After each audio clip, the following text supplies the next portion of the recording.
President Biden in Pennsylvania yesterday addressing the crime crisis, but passing the buck and blaming Republicans for the drastic rise in violence across the country, even after his own party called to defund the police. Listen. But guess what? Every single Republican member of Congress, every single one in this state, every single one voted against the support for law enforcement. They talk about how much they love it. They voted against the funding. Flat out. Flat out. Former Congressman and Fox News contributor Sean Duffy joins us now. Sean, great to see you. Look, that comment by Biden right there was so rich because it had absolutely nothing to do with cops. It had everything to do with a COVID relief bill into which the cops were tangentially tied in. If Joe Biden was actually really serious about law and order, wouldn't he enforce, I don't know, the laws at our southern border? And wouldn't he take some of that money that is using for the 87,000 IRS agents and allocate that to hiring more officers? Listen, point so well made, Todd, because, I mean, listen, if you want to support law enforcement, then you'd say, hey, listen, squad members, you're absolutely wrong. You want to defund the police? Joe Biden, me, I want to support them. We're not going to defund them. We're going to support them. Joe Biden said nothing in regard to law enforcement and the squad's effort to defund them when that movement was afoot. He was silent when that happened. If you ask police officers around America, Todd, that would be the best poll on who supports them. They would tell you Joe Biden doesn't support us. Democrats don't support us. It's Republicans who have had our backs through good times and in bad. And by the way, if you support law enforcement, maybe you should call out the left-wing DAs, the woke DAs that won't prosecute crimes in communities. And by the way, you should call out the Democrat voters and the Democrat money people who support these woke DAs. But Joe Biden has done none of that. He talks about this bill, Todd. I mean, it was a slight sliver of the bill of money that could have been used for law enforcement, but what wasn't required to be used for law enforcement. That's the problem here.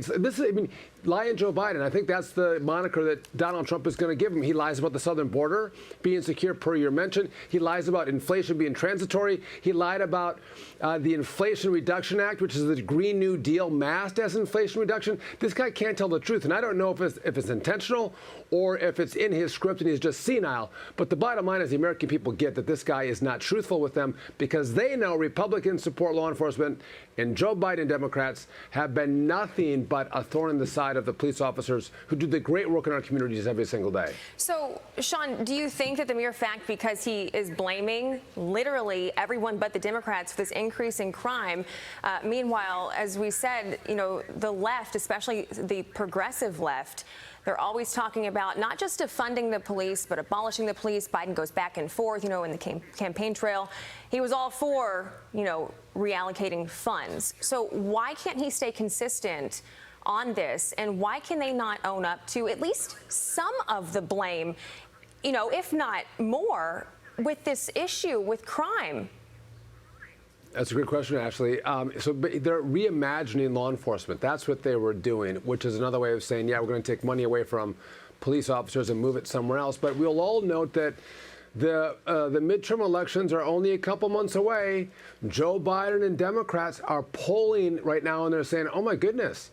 One of the main issues that Americans have is they don't feel safe in their communities. And one of the reasons they don't feel safe is because they don't have police on the streets. Oh, my goodness, we better change course. Joe Biden better do a speech and say we support law enforcement and Democrats don't. This is just raw politics. You mentioned earlier in the segment that Lee Zeldin could win.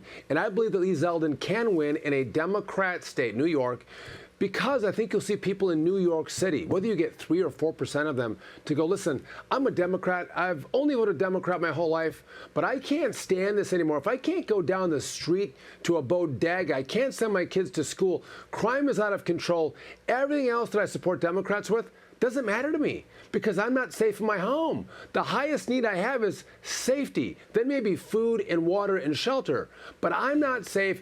Lee Zeldin will make me safe, so I'm going to vote for him, even though I disagree with everything else he talks about.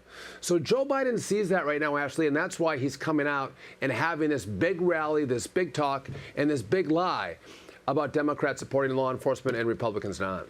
We support Sean Duffy. He gets up every Wednesday to be with us at the bright early hour, despite whatever he does, staying up late on Prime. We appreciate it. Thanks, Sean. I'm Steve Doocy. I'm Brian Kilmeade. And I'm Ainsley Earhart. And click here to subscribe to the Fox News YouTube page to catch our hottest interviews and most compelling analysis.